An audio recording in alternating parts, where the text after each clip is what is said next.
Yo, X-Men, Days of Future Past is coming out soon. And big ups to those who saw Thor because it made $80 million. But of course, and that came out like last week. But of course, Hunger Games is coming out on the 22nd. And that's probably going to smash that 80 million. But yo, Chris Hemsworth, yo, you did your thing. I didn't see it, but 80 million? Yo, son, and on the first weekend, yeah, you did your thing. Yo, Days of Future Past. I'm geeked about this. I'm going to tell you why I'm geeked. I'm geeked for a few reasons. For one, the Sentinels. I'm geeked about the Sentinels because the director actually has a picture of him standing beside one of the Sentinels, and he's actually coming to the Sentinel's knee. Now, in the cartoon, and I will put up some pictures, in the cartoon, even Bishop, who is actually 6'4", statistically by comic book standards, Bishop is like 6'4". He doesn't come nowhere near to the knee of one of these Sentinels. They are as tall as 10 skyscraper buildings, not stacked on top of each other, 10-story buildings, I'm sorry.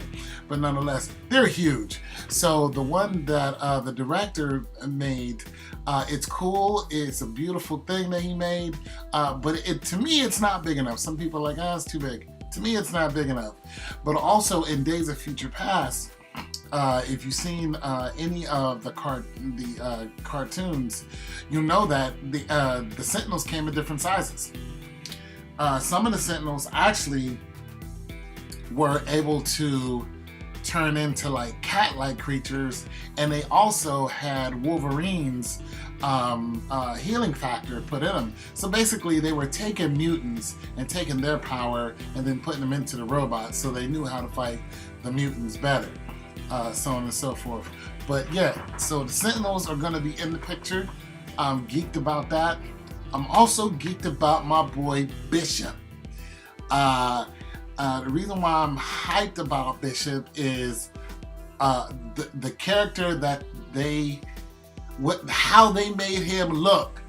Like, you'll see, I also have a picture, if I can find one, I also have a picture of it. And yo, he looks boss. He has the dreads, he has the M over his eye. He looks bowdy. If you know anything about Bishop's character, he's from the future. But Bishop is also, he's like, I've never seen a comic book where this man laughed. Except when he was with, who did he marry? Oh, he married a chick from the Shi'ar Empire.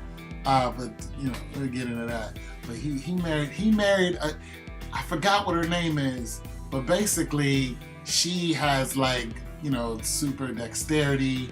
She's stronger than a normal man, and she murdered somebody, so they kind of exiled her, and he ended up marrying her, which is his type of hype, you know what I mean? Because Bishop is about that, man. He's all about business. He has no problem knocking you off. He has no problem killing you, because in the future, most of the X-Men are dead in the future, and it's all out war. Like, he does what he has to do, but he's a good guy, you know what I'm saying? So they got somebody who's, he looks menacing, but he's a good guy. So I'm really gonna like what they're gonna do. And Bryan Singer, I believe, is a director who's standing next to the Sentinel. So I'm really geeked about that. Your boy Peter Dinklage, who from the Game of Thrones. I'm loving that because, I'm a Game of Thrones fan all day. Shout outs to Peter, man. Peter's doing his thing, and I'm loving it. They got a little mustache on Peter Dinklage, but I think he's Trask or one of those. I'm not sure. He might be the creator of, Trask is the creator of the Sentinels or has something to do with it. He's the senator, I believe. So, yeah. So, wait a minute. He's the scientist. Peter Dinklage plays the scientist who pretty much puts the Sentinels together and so on and so forth. So this is really going to be good because they also have, on Days of Future Past, they also are going to have, of course, both Professor X's. So they're going to have Professor X in the future, which is Patrick Stewart. Is that, yeah. I think they're gonna, yeah. I'm looking up like, wait a minute, yeah.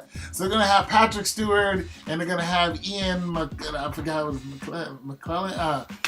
Forgive me, but he's gonna be, of course, the Magneto, and then they're gonna have the younger Magneto who played in the last X-Men movie, who's gonna be in there, the younger guy, and also the younger Professor X, Xavier. And they're gonna, like, both the Xaviers are gonna be talking to each other through the future.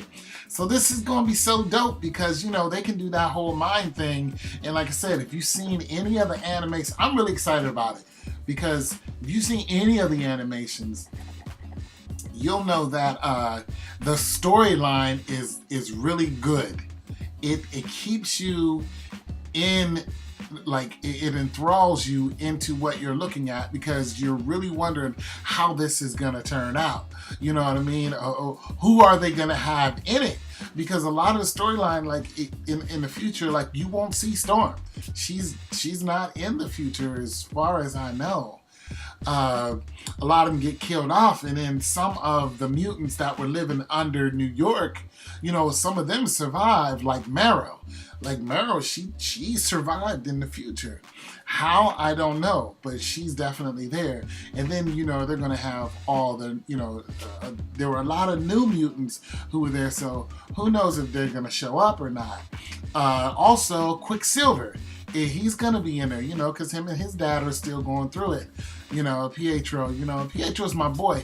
You know, they probably won't do this storyline anytime soon. But there was a time where Pietro actually, like, went after his father. Like, he was the last hope for the mutants. He actually joined Magneto, and you know, because he didn't. Excuse me. He pretty much left Magneto and he joined Xavier, and this is one storyline. And basically, they really needed to get Magneto's helmet off. So Pietro ran from New York all the way to where his father was, which is, you know, on the island, and he did it like seconds flat. Once he got there, he ripped off his helmet, and Charles Xavier, who was, you know, getting ready to be pounded by Magneto, was able to get into Magneto's head and then stop this whole war that was getting ready to happen. So, yeah, they're getting deep on the X-Men. They're getting, you know, it's getting better. The costumes are getting better. In Days of Future Past, you're going to have all dark armored outfits. You're not going to see any, like, and nobody's going to be running around with the brown and yellow from Wolverine. You're not going to see that. A lot of the costumes are just black, and they're hard looking. Like, it's just going to be good. So, like I said, check out the pictures I put up, and you guys let me know what you think. I'm excited. I still got, you know, a couple, you know, probably got 1,000 comic books. I probably got about 300 comic books. You know, I just haven't read, you know, or I read and put them back in the plastic. I'm still a fan. And you guys can check me out on my Twitter, Tone202. Twitter. You can check me out on my SoundCloud, Tone202. And you can also check out my animation, which is on Lulu.com. And it is The Sorrowed King. That's the title, The Sorrowed King. And check it out on Lulu.com and let me know what you think. It's your boy Tone202. Peace.